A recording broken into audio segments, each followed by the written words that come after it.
is Ehsan Mesbahi. I'm the Provost and Deputy Vice Chancellor, and it's my great pleasure to welcome you all in this Alumni Online Talk, and which that features in this afternoon our distinguished speaker, Dr. Murray Rowden.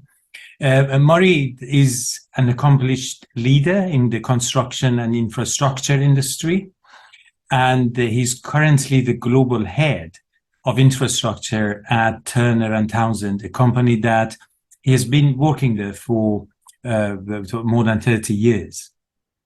Murray started his career in Glasgow after graduating with BSc in quantity surveying from Glasgow College of Technology. And for those of you who remember, that college is a founding institution of our current university.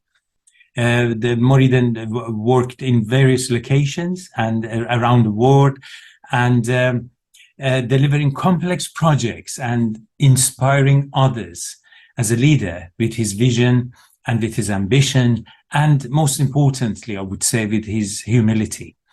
He's passionate about creating opportunities for young people, and he has been and also supporting our mission as the common good. Glasgow Caledonian is very proud to have Murray as one of our graduates, as an honorary graduate of our institution, and also extremely grateful for his support for university over the years. And we are thrilled to have him back with us today to share his wisdom, his experience, and his advice to our current and forthcoming graduates, as well as other colleagues who might enjoy and benefit from his experience. So without further ado, I think it's my pleasure to invite Dr. Murray Rowden, along with Gillian, Director of GCU Foundation, Alumni and Events, to start today's conversation. And thank you. Thank you, Ehsan. Thank you, Ehsan. Welcome, Murray. Lovely to have you here. Good to be here, Jill. Great order. And as Ehsan was saying, that you talked about pride. I'm so proud to be associated with the university. So I'm looking forward to this. So, but please be nice to me. I will be, of course I will be. So yeah, no, great to have you here. And we wondered whether we could kick off the chat this afternoon with sort of, taking us right back to the start. Why GCU and why quantity surveying? Yeah, well, that was put some dates on this. I think it was 1986 I started and graduated in 1990. So that was last century for those that are aware of that. But it was actually a very interesting start to my career. Could have been so different. Well, first of all, I'm passionate. From an early age, I was passionate about the built environment. So I had a big awareness about the built environment. And actually, if you think of that now, the lens that you can apply to it, it is a very purposeful industry when you think about it. Critical enabler to create social, economic, health and wealth. My big play, I guess, was thinking about what got to this point would be, I was actually really interested. I love Lego. I love building things as a kid. Yep. I actually was Southwest Scotland under 10s runner-up in a Lego competition. So I got £100 worth. Thank you very much. So I got £100 worth of Lego then. So imagine what £100 was last century. What Lego. So, but on the serious point, and this is where it actually takes a bit of a twist. I was actually, believe it or not, I was in a band, and there was a guy who was also in a band, who was a big brother of one of the guys in the band, and he was the coolest guy on the planet Earth, and he was a QS. So, and he was at GCU as well. He was actually in his final year when I went in the first year. So he actually spent a bit of time actually explaining what QSing was, sold it to me, and of course we all know that QSs are cool people, of course, as well. But it really just felt for me the career opportunity. And a couple of other facts in all of this was I wasn't supported by nor my parents. None of my parents around all this. They wanted to be an accountant or a lawyer. No disrespect to those professions, but not for me. Yep. So for me, I really wanted to be a QS, and GCU back in the day was the only place I actually applied to.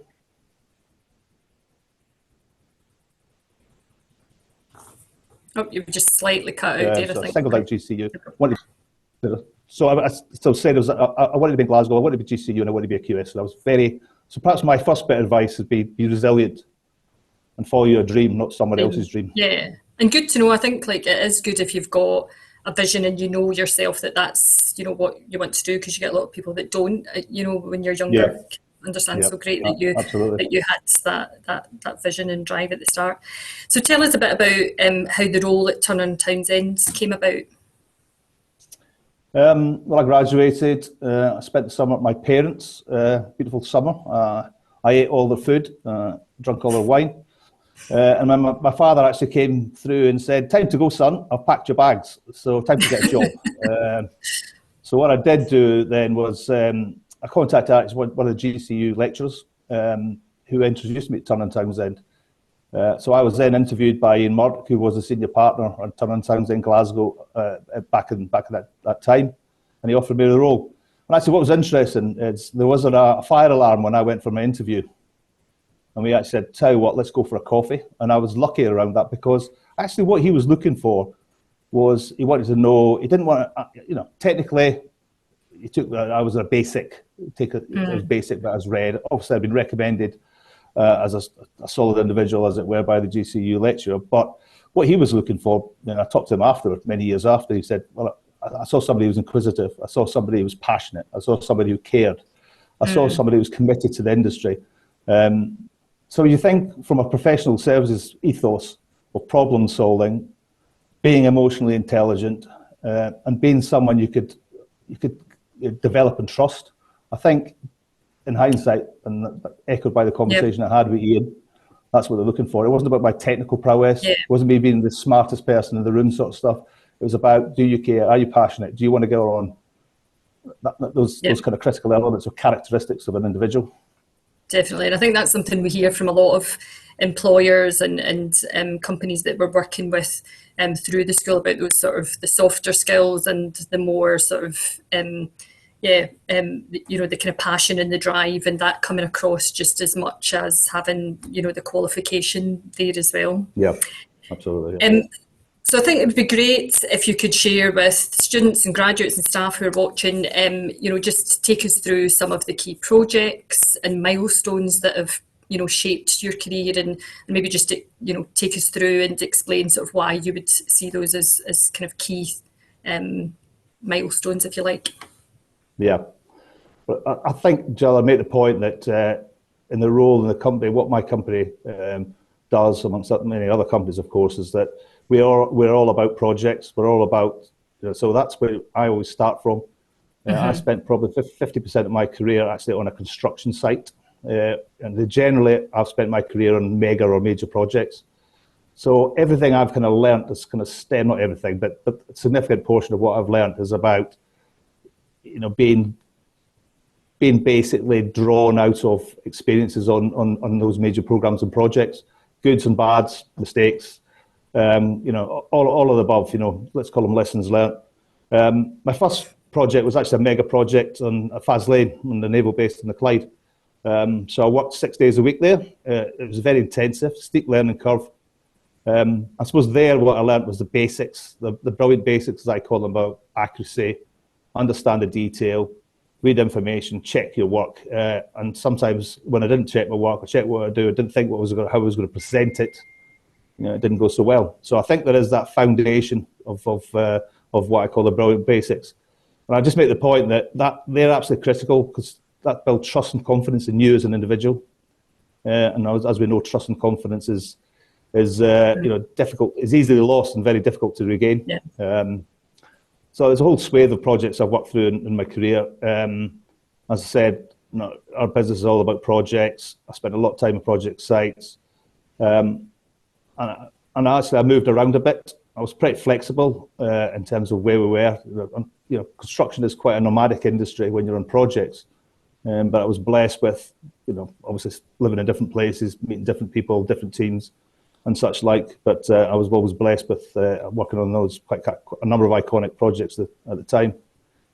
And if you resonate now in terms of if you read the Turner Townsend, you know, vision, we want to be associated with those complex and projects are getting ever bigger, more complex, more digital content, all of the above. The requirements that are in terms of stakeholder management, the green sustainability and inclusion, and all those agenda items.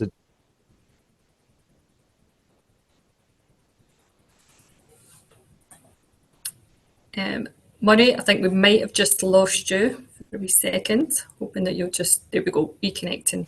If you just bear with us, everybody. Apologies about that. I don't know why that That's went out. right. Technology. I was just talking about digital, how important it was Yep. for the project, so we'll give it another go. But yeah, so really for me is if you look at our vision as a business, major projects, those complex are very, very heart of what we do, and that's what we want to be associated with, whether it be across real estate, infrastructure, as we call it, natural resources, energy and mining, also defence. And what we've done as a business, we've invested heavily in that to kind of gain a competitive advantage in that space. Because the reality is that we're not going to be competitive in the small project space. There's lots of small organisations that are more fleet of foot, perhaps more effective and more efficient at delivering those programmes and projects. So again, there's an adage in that is just know what you have a vision, create competitive advantage, and work from there. But what I was going to do is bring up a quick slide, which is probably my game-changing one, if that's okay. That's great. Quickly bring this slide up if we can do that.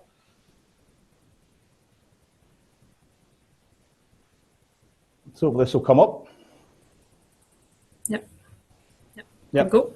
So my first major project, one of the most seminal major projects that actually changed my outlook in the industry and such like was Terminal 5, so the development of Heathrow Airport.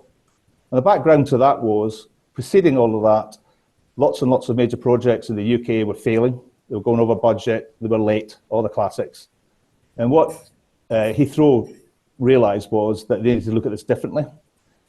So from that, they actually developed what they call a delivery team handbook. They actually flipped the model from a contract saying how we're going to get you to a contract that set out ways of working.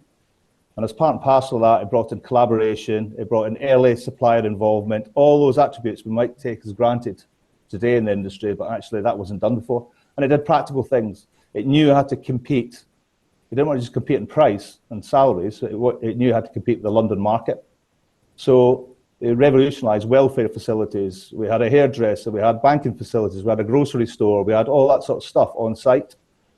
And I think that's an important thing, how the industry's moved on. Because back in the day when I was at Faz Lane, I always call it was a burger van.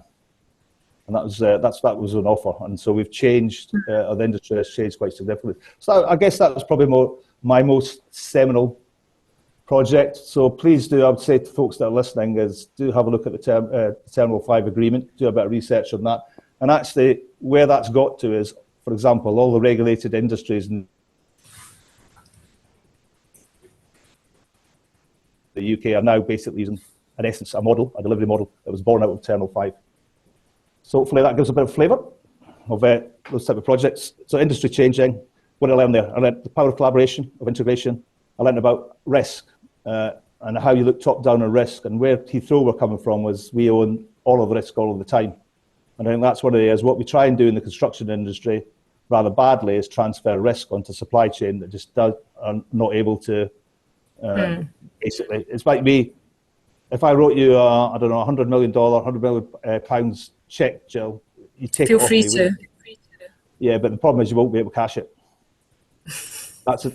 So that's like all these promises that come out of contracts is that actually you've got to think a different way. So anyway, certainly that one, Terminal 5, and that actually reshaped our thinking as a business and what clients we wanted to get involved with, the services we offer. So it really shaped around our thinking as a business as we went forward. So myself, our CEO, and various others worked on that Terminal 5 project back in the day.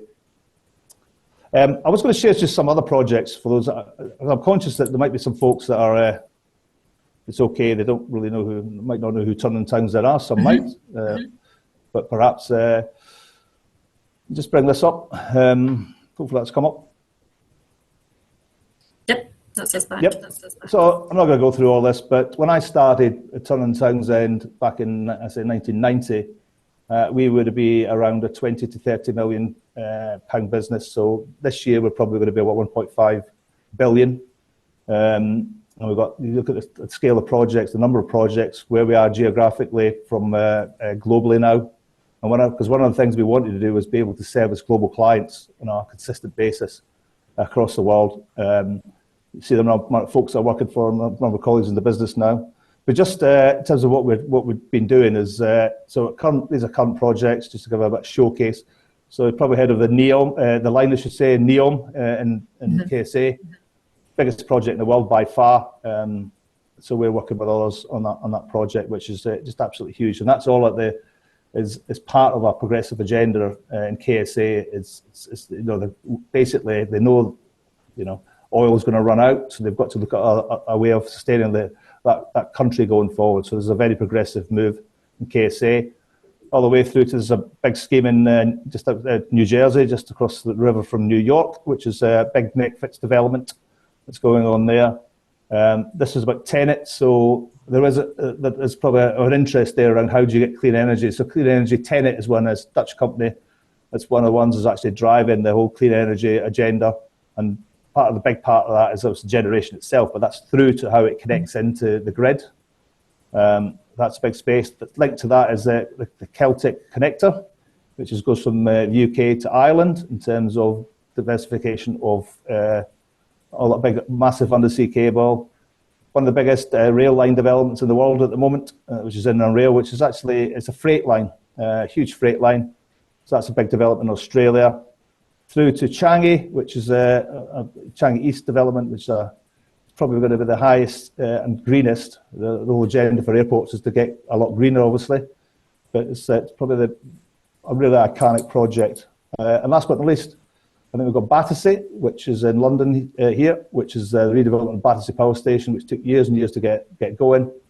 But for anybody that's in London, you should go and visit Battersea because it's incredible. Metrolinx in Dublin, so the transport infrastructure in Dublin as well is a major one of ours as well, all the way through to some of these iconic buildings that Google and campus developments on the west coast of the USA. So it just gives you a flavour of the scale and the size and diversification that we've achieved as a business. Absolutely. So when you say you focus on the major projects, you did mean that.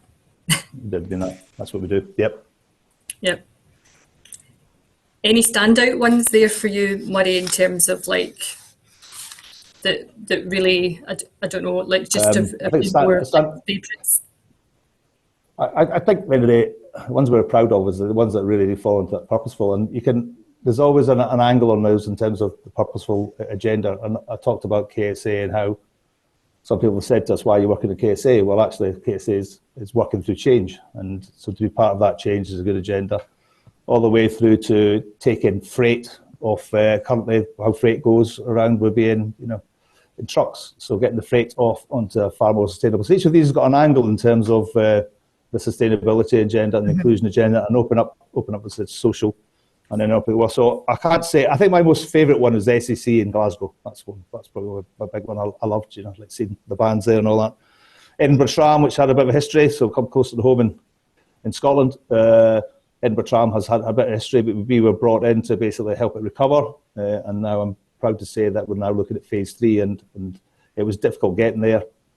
However, we do see that those schemes, if you go down Leith Walk now, it's just a completely different place. It's incredible, which is great as well. And then the Shard in London, because I keep look up a window, I can see it. It's probably a bit to be associated with that as well. Yep. So there's a few examples, and I think that's somebody though, Jill. Each of those I learnt so much from. I learnt from some great people, and I got mentored by a lot of people there through that journey as well, which I benefit a heck of a lot from as well. Yeah, absolutely. And in terms of your career, you've obviously worked around the world, and I just wondered as well, like when you came to GCU and when you started out at Turner Townsend, was sort of having an international career, was that something that was important to you, that you set out to do?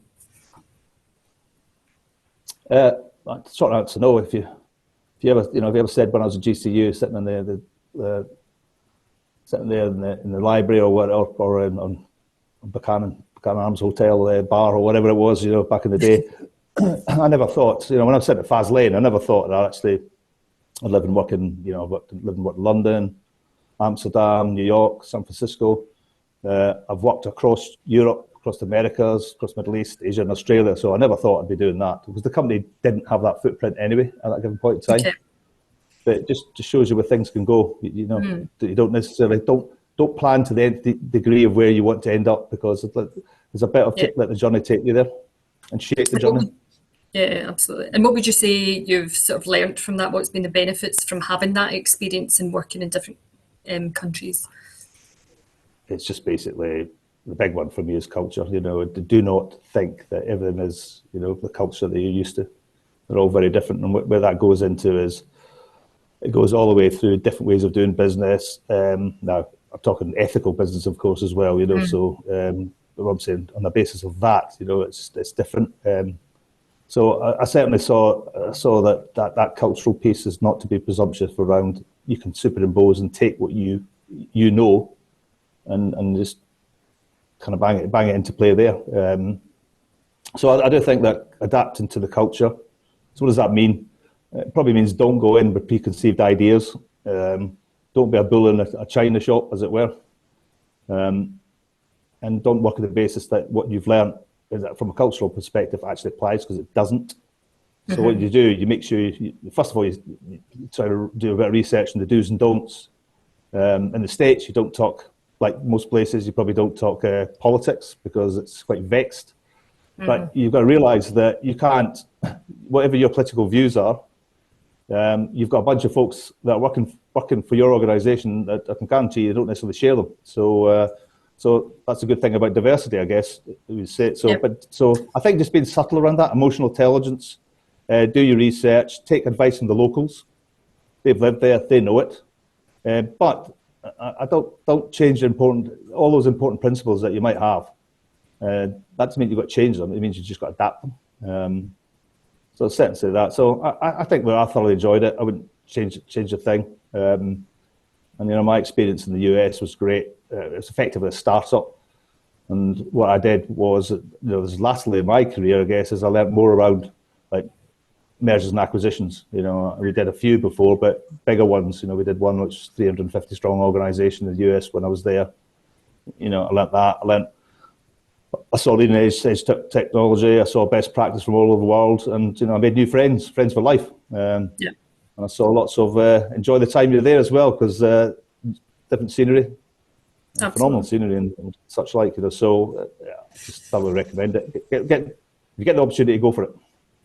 Yeah, and do you think that's helped in terms of your career progression? I think it has. Because we are a global business, but sometimes we do forget ourselves. Sometimes in the centre that we're HQ'd in London. And we do think sometimes I learn. So certainly, what I can do and help with the business is take along with my colleague who now runs America's the news unit. We can take that perspective. He used to run Australia before. So I think from the understanding of what it takes to be a truly global business, that's one dimension. But I just think experiences. Life is a build-up of experiences, a bit of luck, but also I think it's a bit of having a career pathway in mind for yourself that you do need to write down and try and execute. But don't keep it say 1, 2, 3, 4, 5, 6, 7, 8, 9, 10. Life's not like that. It doesn't necessarily go in that logical order. Take the opportunities as they come forth. There's a bit of that, but build on experiences. Was what I got from a business perspective. Perfect. And in terms of, you've stayed at Turner Townsend throughout your career, so just wondered what it was about the environment there, that what's made you stay loyal and want to remain working for them? I think nobody else will give me a job now, Jill. So it was lucky. I'm sure that's not true. Look, as I said, the business was a lot smaller when I joined it, and I did enjoy that ethos, the small entrepreneurial business ethos. And I like to think we've maintained the relevant ingredients of that. Maybe you look at the business, it was about 300 strong or something like that, and we didn't even have a London office. And our London office now is probably 2,500, 3,000 people. So it just shows the scale of things, how things move. And I just make the other point is I think contemporary advice is to move around companies. Maybe I'm a bit old-fashioned and biased and maybe prejudiced because of the fact of what I've done, but I'm not sure I necessarily wholeheartedly agree with that. I think you do move when you want to. When you've come to run a runway on it, absolutely, I totally understand that. But what I would say to folks in this, if they're applying for jobs, look, you do look at a CV and you do look at people who who've jumped around, and you do get concerned by that. So it does raise a red flag. So that's not me just protect the fact that I've been loyal, but I think I like to think I'm loyal. I've had good times and bad times in my career, absolutely, good days and bad days. But what's kept me at TNT, first and foremost, it is a strong and a well-run business. That's the kind of fundamental 101 of any business. You want to be working for a business that can go the long haul. I think, and you've seen there in terms of the projects, there's just the great ever-growing opportunities that are out there, with both in terms of this industry that we're in, but more importantly, well, not just as importantly in terms of the companies that work in this industry. There's a wealth of opportunities out there, and we just happen, Turner Townsend, to have a lot of opportunities ourselves. So certainly that. I think ambition. Certainly we set out a strong vision. And we all work to that globally, so we're as one. We have this ethos of one business. So I like that kind of aspect of working things. If I've got a problem, somebody over there can, help me out, and vice versa, because you all have a challenge in whatever role you're undertaking in the business at some point in your career. So we've got a 5-year plan. We stick to it.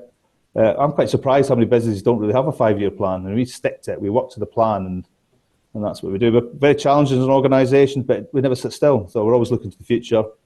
We've got an investment plan and we stick to it. So in the downtown, we still invest. And one of the things about graduates, what I've actually said, we are not going to cut, a lot of organisations say, first in, first out. We're not doing a graduate, we're going to maintain our graduate programme. I'm absolutely wedded to that. And I know the CEO is as well, as is the COO. We are absolutely wedded to that because we know we want to build a sustainable business and get folks coming in, through our graduate programme, and I hope others do as well. So I think it's also authentic, that whole thing about always trying to remain relevant in the industry, and also allowing me to get involved with other things such as industry itself, construction excellence in the UK and various others in the US. So I would say allowing me to be me, Jill, I'm not saying I'm not changing in some regards, hope for the better. But, I think at the serious point, I'm materially the same person I was, same value set. That kind of works for me, I don't know if we've got time, but I was going to bring a slide up. Have you still got time? Yeah, when you go. I want to bring this up because it's fundamentally, this is something I really believe in, and we believe in as a company. Have we got it all 100% right? No, but are we working to it? Yes. Are we perfect? Absolutely not. But this is I don't know, tell me that comes up. So this is our purpose, and we've spent a lot of time on this, and it's amazing how much time it takes, but we want it to be authentic, and we want everything to drive our business. And is it doing that at this current point? I'm not suggesting it is. But when everybody goes into, when you go into some office building, you've got an organisation at the back of there, it'll have their purpose. And some of it you just think, some of you read we are re-engineering the world or whatever. Well, I understand the sentiment, but you're not really, are you? Or we're changing the world. You're not really, are you? So our purpose, we really think, is that we want to make a difference. We want to transport performance, and that was based on go back to Heathrow Terminal 5. The agenda is we work in a very dirty industry.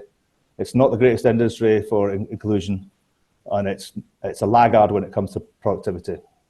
So if we can all pay as an industry our part in making this a greener and more inclusive and a more productive, it will give, we want to attract folks to this industry. And I would suggest that most folk, I certainly know my children, grown-up children now, they don't want to work for a dirty, non-inclusive and non-productive entity. They don't. So this is where we want to get to. And then you get into our values, and we worked again on these. And back in the day, we had values. We're going to be professional. We're going to be honest. We don't say, all that kind of stuff. But having that professional integrity is a given for me. But what we say is like we want folks to take a challenge, love a challenge. We want people to be strong together, and we want folks to bring the best out in everyone. And these are, yes, they're ambitious, and are we third? As I said, no. But if we can hold ourselves to account in terms of our purpose, in terms of those values, and they're very human. That's what I like about them.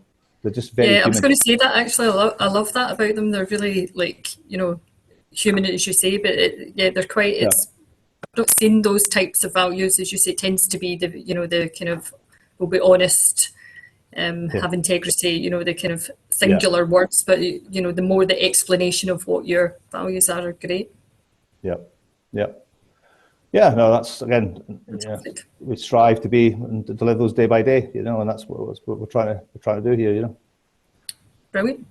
So you've shown, you know, an amazing array of projects that you're working on, the exciting projects, explained the culture and what's kept you there. So I wondered if you could share, like, if you were, I'm sure there'll be many students and graduates listening and that will view this later that'll think, oh, I'd love to work for them. So what would it be that you would be looking for in a new graduate or a new employee coming to Turner Townsend? Well, I kind of touched on it, I guess, with my interview. I don't think things have changed. They want to understand what your characteristics are.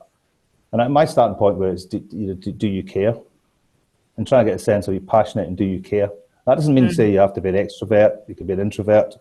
You know, I've got two kids. One's an extrovert, one's an introvert. You know, and but the starting point for me is what I always like to. I think we all like to instill is if you actually care. Do they really care? Are they passionate around this? And it is the whole thing about doing your homework as well.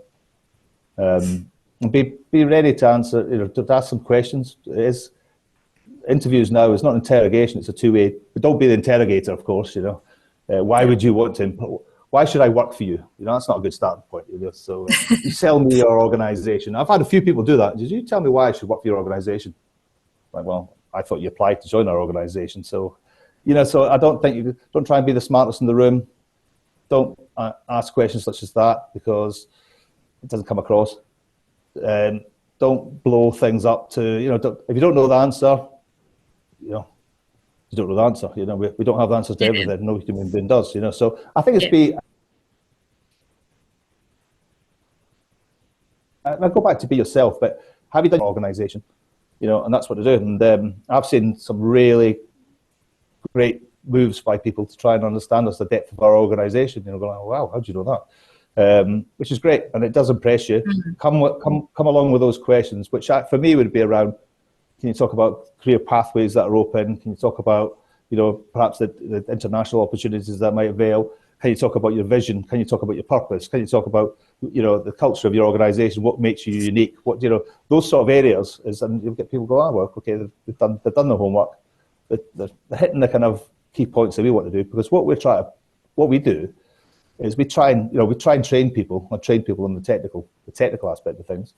But what we are looking for is people to come in with a passion. You know, at the end of the day, we've got to serve clients, so we want to serve. Our clients have got to be, you know, got to knock out of the park. So anybody going home at 5 o'clock at night going, I know I did a really bad job there, but email, you know, that's not what you're looking for. You know, how would you like to be at the receiving end of that service? Is the kind of thing you ask yourself, you know. Definitely, great. But, yeah. Now we've got some pre-submitted questions and some questions that have been submitted live as well. But just before we go to those, I don't know if there was anything else that you just want to summarise that we haven't covered off, or any just general words of advice other than the tips in terms of applying. Well, I think in terms of get yourself. Obviously, you talked about what we look for as a business, but I'd just say a few other things around. You know, one of our adages is treat people as someone and not something. You know, people don't like to be transacted. You know, we are a people business, so it's very, very hard. I think the open and honesty side of things, you don't know the answer, don't pretend you do. Yeah. Collaboration, that's why I learned at T5. Collaborate with others, firepower, be a team player. You know, just don't try and take all the glory. I see people who try and take the glory, but I also see people who really did the work and made the difference. Yeah. And generally, they're not the same individual. I think that point, and it was great that Esson introduced me to this humility, you know, and that's one of the things that we all arrive on this planet as an equal, and we all leave this planet as an equal. So I think that whole thing, and you read any book or any study around great leaders, most of who you've probably never heard of, have got a big dose of humility. So I think I do that, so don't get, you know, that's an important ingredients. Another thing I'd just say is actually one of the things in the US, what they love doing, if you go and see the adverts in the US, they go and slag off the other competition. You know, it's amazing. I just thought, don't do that.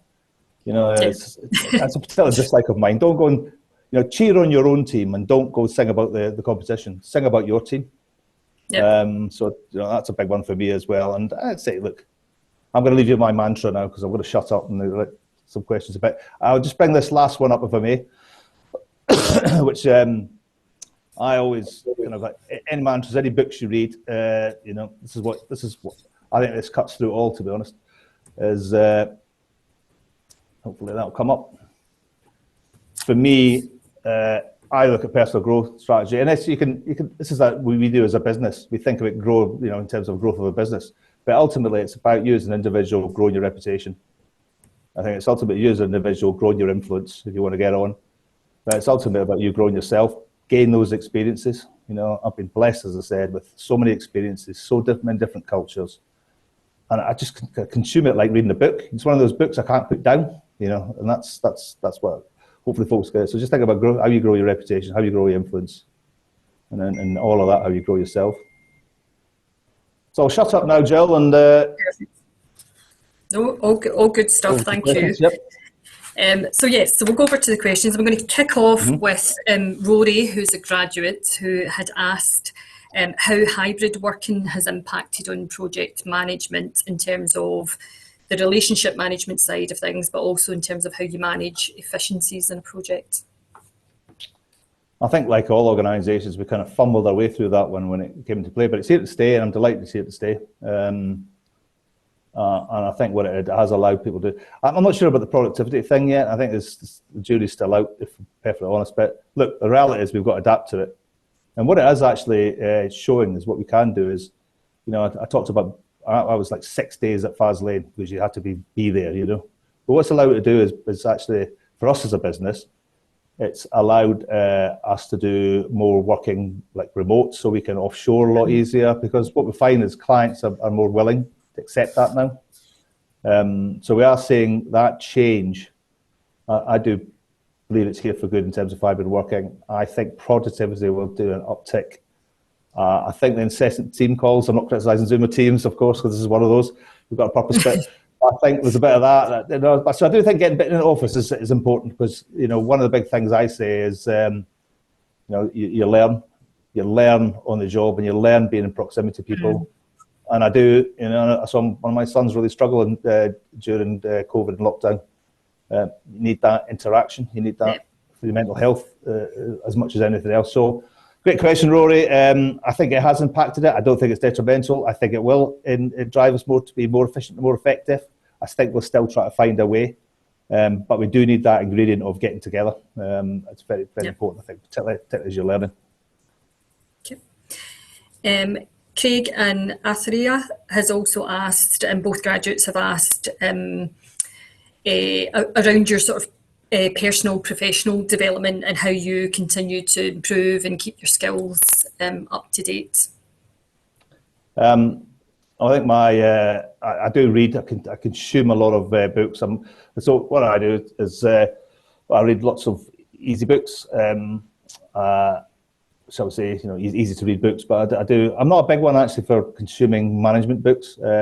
I'd rather read The Economist or rather read that sort of stuff. So I do read The Economist. So I try to keep myself abreast of current affairs, and what I also do is the dialogue I have with some of the regional leaders, for example, you know, to understand what's shaping in their market. So it's more from a business. I've given up trying to be technical. I'd be a high risk if they put me to go and do a technical role any longer. So I'm not suggesting for a minute I'm contemporary around all of that. There's bound to be a few questions around my digital prowess, which is not great. But I think for me, you know, I listen. I just try and listen to understand what's going on. That's how I keep up. And I consume information, whether it be written information in terms of, say, The Economist, or whether it be, you know, imparted information from clients or whatever. So that's what I can do, and linked to that is I do try and understand. Obviously, I want to be relevant to the shaping of the business going forward. So, like, believe it or not, I'm on our digital committee, but I'm there for the business acumen side, and certainly not the digital side. I can assure you that. You know, that's why I have to explain things to be about 10 times. But so look, you know, it is important. I think. Creating a theory, it's very important to be. I think back to that relevance thing for me is, you know, you've got to be relevant in what we do going forward. And relevance means keeping up with developments, isn't David has asked how you think artificial intelligence will affect the sector and the jobs within it. Well, that's an easy one, isn't it? Thanks, David. I think I've explained my prowess around artificial intelligence, but no, I think it's a bit off for our industry. I do think but when it arrives, it'll arrive fast. So what will it impact? Actually, I'd step before that. Actually, I don't think our industry has been as good as it could have been in terms of adoption of digital in the round.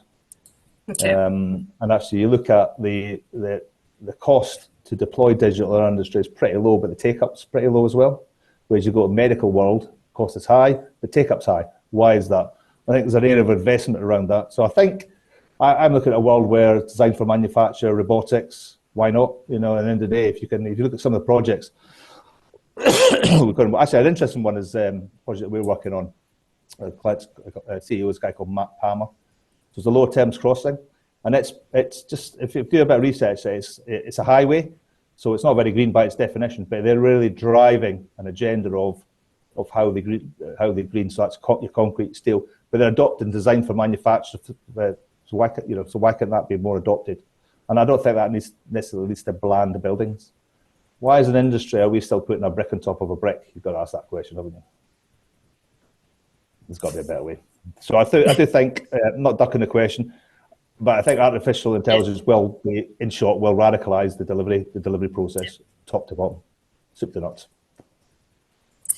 One of our students, Liam, has asked about how the infrastructure in the Americas is dealing in terms of going electric compared to sort of the UK. Well, it's different state by state, but you have seen President Biden put a number of landmark and bipartisan bills with funding associated with it, so to accelerate that agenda. You've got California. I lived in California, and there, a Tesla electric vehicle is as cheap to lease as other vehicles that you wouldn't really expect that. So I'm not advertising. There's other good vehicles, but a Tesla versus a Toyota Camry. Yep. So it's cheaper, and I think that the other thing is obviously the charging network. So. And then you've got, you'd be surprised actually in Houston. Houston's a kind of oil capital of Texas, the oil capital of the US, but actually they're very progressive, a lot of progressive organizations that are shifting the dials around that as well. You drive across America, there's windmills everywhere. That's all great. They actually got an auction, so they're going to be following the auctions in the UK. The government put an auction out for a field, no bidders. That's not the case in the US. They will bid. And they are bidding, and there's auctions going out in terms of fields that are out there, offshore fields and such like. So it will be adopted. I think the big challenge in the US is the transmission network. It's 70% plus of the transmission network is redundant on the basis of, in terms of clean energy comes into play. So they've got a lot of work to do, but they're putting the money behind it. And there is an agenda of Buy America, as there always has been. Well, we're certainly part of that. So you've got to be American, and when I mean American, you've got to be in America. You don't have to have an American passport. So I think to answer, it was Liam. Was it Liam's question was around how's it dealing with it going on about it? It's different state by state, but they are putting the money behind it to change, and that could change where if a different president comes in, but we'll see. Cool, thank you. Steve and Zach have both asked sort of similar questions around what the main factors are to major infrastructure projects going over budget, so things like HS2 that we hear so much about, but other ones you talked about, Edinburgh Trams, that you guys came in and helped work on as well. Just what are the main factors of that, and what more can be done to mitigate that and stop that happening? Well, I think it's a great question, and it's one of the things. I think one of the things with our industry, construction engineering industry, needs to work harder at actually having a better client relationship. That said, I'm not going to comment on any specific of those projects, but what I would say, what the kind of vital ingredients of getting things right. Number one, I would say is I made this point around adoption of industrial techniques. I think is an important aspect of it. Too much, start again, recreate it. I think that's a big issue associated with it. I think government has got a lot to answer for around all of this, or governments have. Fundamentally, then, the important factors for it is you need bipartisan political support. You need long-term thinking, planning, not an annual budget. You need that commitment. So I think they've got a big part. I mentioned risk. There's a certain project in the US that the capital value, multi-billion dollar development, and the capital value, because they put it try to transfer the risk onto the supply chain, they paid a massive premium. And to add to that, insurances cost 9% of that total capital cost. That's crazy for me. So they're probably paying a premium by trying to transfer risk in a traditional transactional method of some in the order of 25%. That's the premium we'll pay for it. So you've got to have a different way. So I think the adoption of more industrialized techniques, designed for manufacture. I think we talked about the adoption of digital, setting up digital first. We've had a bit of a campaign in the industry around digital first, set up for success, and set up digitally for success as well. I think is absolutely critical. The transfer, the procurement, and buying the lowest cost, highest risk transfer is never going to get you a good result. Lowest price wins. Not sure that's going to get you, but it's more intelligent around that. I think this whole point about great adoption of less transactional, more performance-based models. I always go back to Terminal 5. I asked the retail director, I said, what's your retail design? Can you tell me your retail design? And this is 6 years before the place was going to open. He said, yeah, come back in 6 years, I'll tell you. How would he know now? So having that loose effect is obviously important for those complex projects, But come back to it, I do think leadership. If you read any kind of book, it always starts off with the leadership. That's political leadership.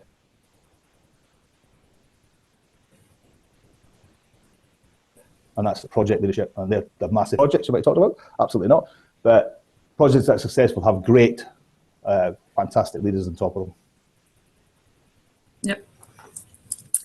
We've had a question in from Jack, who has asked that you've obviously worked with lots of great people around the world since you first started, but what's been the best piece of advice that you've received or behaviour that they've encouraged you to have during that time? I was embarrassing, but there's a great mentor of mine, a guy called Nirmal Katechar. He's based in the UK. He works he's senior on the board of UK Power Networks, was previously at Highways England, I think we called them then, and then on Anglia Water. His big thing was, he said, what should our commercial strategy be? And this was at Anglia Water. And I said, well, hit them hard from day one so they know who's boss.